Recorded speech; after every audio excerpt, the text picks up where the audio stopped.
Positive energy. मैंने इतनी positive energy इतने यंगस्टर्स में कभी भी नहीं देखी। ये मेरा एक सच्चा कन्फेशन है। सबसे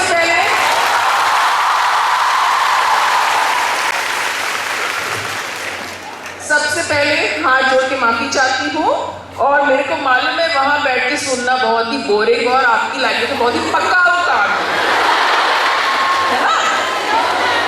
सिर्फ 5 मिनट लूंगी, 5 मिनट से ज्यादा बिल्कुल नहीं लूंगी, ठीक है। इस 5 मिनट में आपको ये बिल्कुल नहीं बोलूंगी कि आपको पढ़ना चाहिए है, आपको ध्यान देना चाहिए। आप सब ऑलरेडी इतने समझदार हो, कंस्ट्रक्टिव हो, फोकस्ड हो, डिटरमिन्ड हो, तभी यहाँ बैठे हुए हो, और आप सबकी एनर्जी मुझ तक पहुंच रही है, मुझे एनर्जेटिक कर रही है। सिर्फ अपने एक दोस्त के बारे में बताना चाहूंगी, अपने एक दोस्त की कहानी, उसके बचपन के बारे में बताती हूँ। छोटा था, 5 साल का बच्चा था। घर में बहुत ही कठिन परिस्थितियां थी। किन्हीं कारणवश माँ बाप से दूर 5 साल का बच्चा हॉस्टल में रहता था। एक बार कुत्ते ने काट लिया, पापा आए।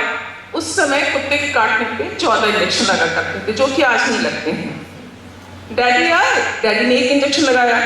5 साल के छोटे से बच्चे को समझाया, डैडी को अब तू जॉब पे जाना था। डैडी ने समझाया कि बेटा अब बाकी की 13 इंजेक्शन तुम खुद जाके लगवाओगे डॉक्टर के पास।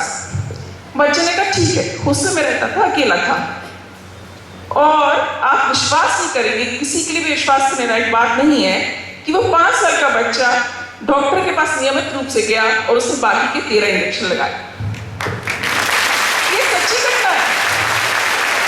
बच्चा बड़ा हुआ, घर में बेहद कठिन परिस्थितियां, बेहद फोकस्ड, बेहद धुन, बेहद लापरवाह था, पर जिस चीज की धुन चढ़ जाए तो बस चढ़ी जाती थी। पढ़ाई की धुन तो बस लग गए। बेहद महत्वाकांक्षी, बेहद सपनीला, बहुत बड़े बड़े सपने जो कि हम सोच भी नहीं सकते। कुछ बड़ा हुआ, पढ़ाई में अच्छा था, फिर गाइडिंग करने लगा। गाइडिंग में एक बार गाइडिंग करता तो 50 से 60 रुपए मिलते थे, मम्मी को जाके देता था। गाइडिंग के दौरान कुछ अच्छे परिवार मिलते थे, कुछ बुरे परिवार मिलते थे। एक बार गुजराती परिवार को पचमढ़ी घुमाने ले गया। पचमढ़ी में रहते थे, पचमढ़ी की गाइडिंग करते थे। 60 रुपए जब दिन के आखिरी मिलते तो बड़ी खुशी होती थी। वो गुजराती परिवार को घुमाने ले गए, सारा दिन घुमाया। वो परिवार बहुत अच्छा था। आखिरी में परिवार के जो मुखिया थे, जो फादर थे, उन्होंने पूछा कि बेटा तुम आगे चल के क्या बनना चाहती हो, तुम तो गाइड हो। उस लड़के ने कहा, मेरे दोस्त ने, मैं आगे चल के डॉक्टर बनना चाहता हूँ। उनके चेहरे पे कभी कभी हमें लगता है कि ऐसे कैसे सपने देख सकते हैं, बस उनके चेहरे पे ही हल्की सी मुस्कुराहट आ गई। उन्होंने उसको मना तो नहीं किया, उन्होंने बस इतना कहा कि हाँ अच्छे से मेहनत करना, कोशिश करना। और मेरा वही दोस्त आगे चल के एम्स में डॉक्टर भी बना।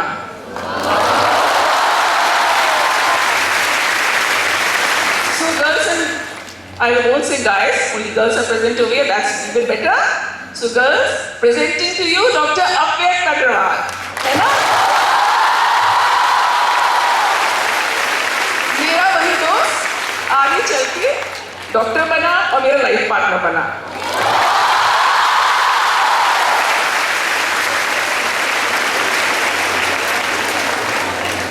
अंत में यहाँ मंच पे उपस्थित सभी लोगों से हाथ जोड़कर माफी चाहती हूँ। जितने भी गायस यहाँ, सबसे हाथ जोड़कर माफी चाहती हूँ। और गर्ल्स, बस आखिर में एक ही बात कहूंगी कि बॉयज से कॉम्पीट करने की कभी कोशिश ही मत करना। क्यों? We are already better.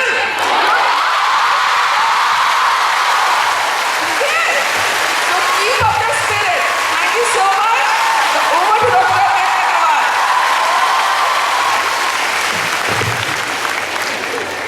मुझे बिल्कुल सरप्राइज कर दिया इसने। मुझे नहीं बताया था क्या बोलने वाली है, क्या इंट्रोडक्शन मेरा, क्यों बोलने जा रही है, क्यों मुझसे माइक चाह रही है। मैं ये नहीं चाहता था कि वो ये बोले। और आप लोग जिस एनर्जी से मेरी वाइफ डॉक्टर श्रुति को अप्लॉड दे रहे थे, मुझे लगता है वही बोलते रहे, मैं बैठा रहूं। ओके, तो आज केमिस्ट्री की बात नहीं, फिजिक्स की बात नहीं, बायोलॉजी की बात नहीं, आज हम करने जा रहे हैं किसकी बात? जिंदगी की बात। ओके, और जिंदगी की बात जब हम करने जा रहे हैं तो सबसे पहले खुद के लिए, मेरे लिए, और इस एनर्जी के लिए और इस सकारात्मक काम के लिए जो आप करने जा रहे हैं, एक बार जम से ताली बजाइए।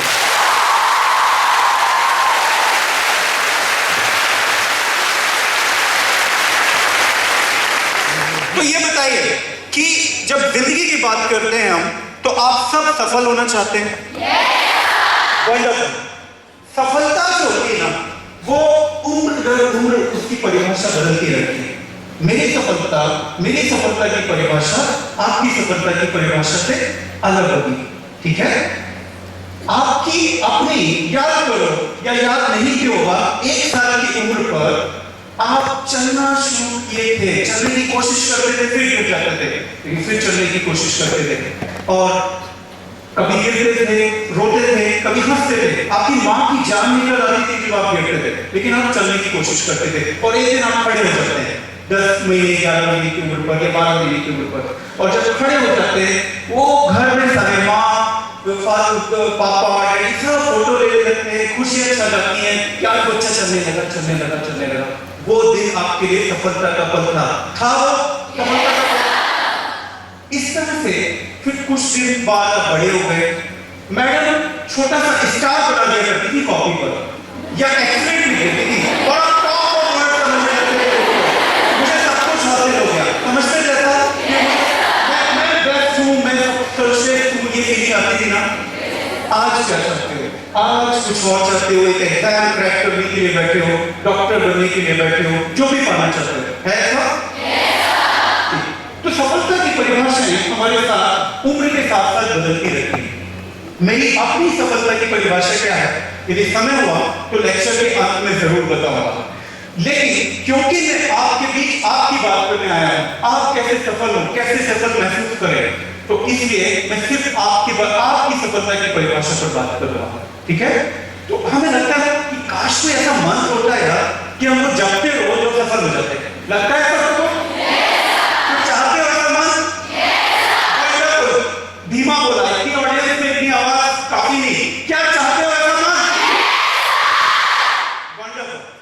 तो ये मंत्र के लिए मैं कुछ कहानियां सुनाऊंगा, और एक बात और कमिटमेंट करने जा रहा हूं आपसे, वो ये कि इस आधे घंटे 40 मिनट 1 घंटा जितने भी देर लेक्चर होता है, मैं आपको इस लेक्चर तक ही लेक्चर देने नहीं आया, मैं आपके साथ साथ चलने आया हूं, गाइड बनकर जिंदगी भर कुछ बातें। ये इस लेक्चर का इफेक्ट यहीं तक सीमित नहीं रहना चाहिए, एक और बन के एक इफेक्ट यहां से बाद भी आपकी जिंदगी में रहना चाहिए, ठीक है?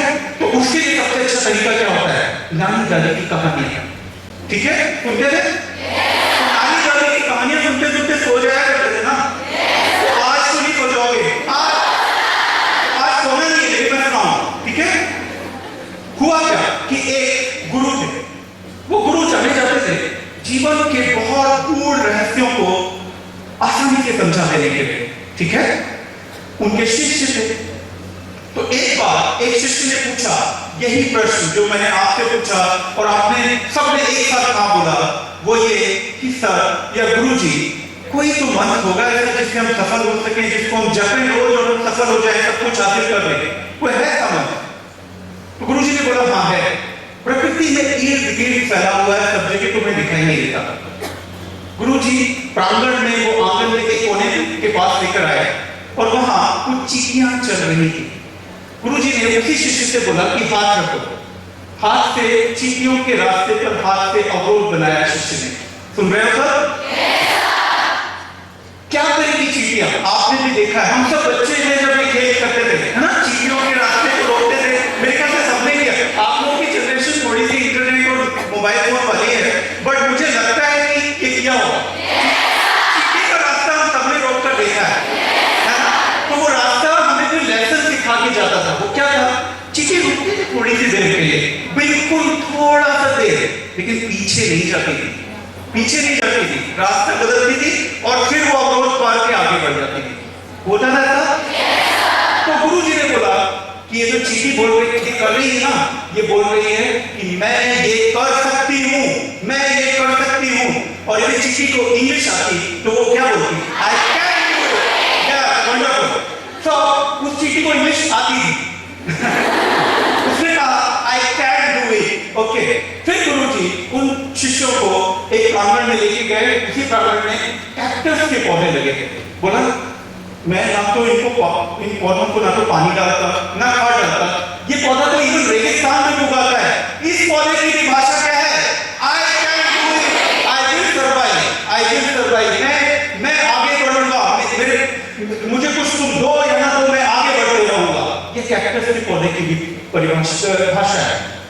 तभी एक छोटी सी नन्ही सी प्यारी सी चिड़िया एक छोटा सा तिनका लेकर ऊपर उड़ते हुए दिखी। गुरुजी ने बोला कि बड़ा सा घोंसला बनाने जा रही है छोटा सा तिनका लेकर। क्या हो रही है? वंडरफुल। आप सब भी कर सकते हो जो भी हासिल करना चाहते हो।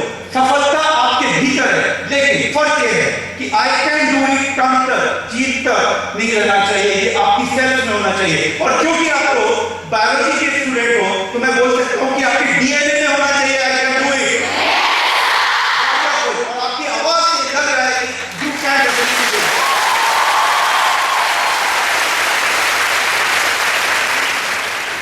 इलैबोरेट करूंगा, समझाऊंगा आपको है क्या।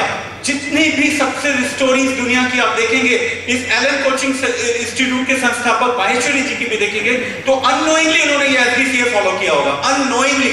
ठीक है, तो आपको आज पहले से एसडीसीए पता होगा, जीवन भर इसको साथ रखो। सेल्फ मोटिवेशन पर हम आते हैं। सेल्फ मोटिवेशन वो होता है जहां हम भीतर से कुछ करना चाहते हैं। सेल्फ मोटिवेशन को लेकर हम कई बार कंफ्यूज होते हैं, जीवन में भ्रमित होते हैं।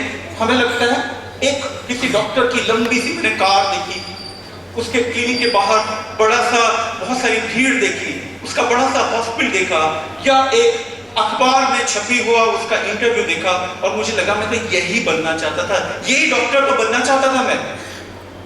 ये सेल्फ मोटिवेशन नहीं है, ये विशफुल थिंकिंग है, जहां हम कुछ पाने के लिए, जहां हमने देखा कि उसको इतना कुछ मिल गया, उसके बाद पैसे आ गए, नाम आ गया, नेम फेम और पावर के लिए जब हम कुछ करते हैं तो वो सदैव प्रेरणा नहीं होती। सदैव प्रेरणा क्या होती है? जो हमारे भीतर से निकलती है कि नहीं मुझे तो डॉक्टर ही बनना है क्योंकि मुझे मरीजों को ठीक करना है, मुझे सेवा करनी है इसलिए बनना है। जिस दिन आपके मन में सर्व करने की इच्छा आती है ना, जहां आप सर्व करना चाहते हो दूसरों को, वहां एक फिल्म में डायलॉग था ना, वहां प्रकृति या कायनात साजिशें रचने लगती है। कौन सी फिल्म थी? वंडरफुल। बहुत नॉलेज है आप लोगों को, अपडेटेड। ओके, तो ओम शांति ओम। ठीक है, तो जिस दिन आप सर्व करने की इच्छा से कुछ करते हो तो ये प्रकृति आपके लिए साजिशें करने लगती है। इसलिए यदि डॉक्टर बनना चाहते हो तो यहाँ कार के लिए, बंगले के लिए या अखबारों में नाम के लिए नहीं आना है तो सर्व करने के लिए आना है। ये फीलिंग के साथ प्रिपरेशन करोगे आपको फिजिक्स ज्यादा याद होने लगेगा, केमिस्ट्री ज्यादा आने लगेगा, मैं जादू करके जा रहा हूं। ठीक है, ये भावना से आपको करना है कि मुझे सर्व करना है, सर्व करना है, सर्व करना है। सेल्फ मोटिवेशन वहां से प्रोड्यूस होने लगेगा। कई बार सेल्फ मोटिवेशन हम क्या करना चाहते हैं ना जीवन में। विश्वनाथन आनंद वर्ल्ड चैंपियन रहे चेस के, लास्ट ईयर हारे, बहुत साल तक रहे। उनको ये पता चल गया था कि वो चेस खेलने के लिए ही बने हैं। कितनी उम्र में? 20 साल की उम्र के बाद वर्ल्ड चैंपियन बने, 22 इयर्स के बाद। लेकिन उनको ये पता चल गया था कि वो किस चेस खेलने के लिए बने हैं जब वो सिर्फ 6 साल की उम्र के थे। उनकी माँ को भी पता चल गया था और उनको भी पता चल गया था। तो सेल्फ मोटिवेशन हमें अपने आप को पहचानना कि हम किस चीज के लिए बने। ठीक है, वो जिस दिन हम पहचान लेते हैं तो उस पर काम करना है, आत्मावलोकन करना है और लगे रहना है। कभी कभार कोई फेलियर, कोई सेटबैक, कोई अपमान ये सेल्फ मोटिवेशन जगा देता है। ठीक है, और उसके लिए भी एक और कहानी सुनोगे? पहली कहानी याद रहेगी?